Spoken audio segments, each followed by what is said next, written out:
Bugungi navbatdagi she'rimiz hammani zo'r vaqtlar o'tgan, eslasa sog'inadigan maktab haqida bo'ladi. Bizni maktab edi eng zo'rida, ko'rinmagan do'stlar hozir qayerda? Hammamiz bir yig'ilaylik birov uyida, maktabdagi sinfdoshlar sog'indim. Kattayibmiz hammamiz bir pasda, qaniydi o'sha davr bir kunga qaytsa. Ishonmasdik ustozlar sog'inasizlar deb aytsa, maktabdagi sinfdoshlar sog'indim.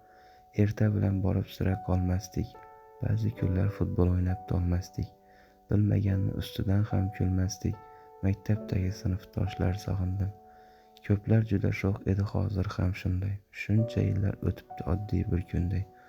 Uzoqda bo'lsak ham ko'ngillar yaqinday, maktabdagi sinfdoshlar sog'indim. Hozir hamma o'z ishi bilan band, kimlar o'qiyapti, ba'zilar biznesda shu payt. Chet eldagi sinfdoshim tezroq ortga qayt, maktabdagi sinfdoshlar sog'indim.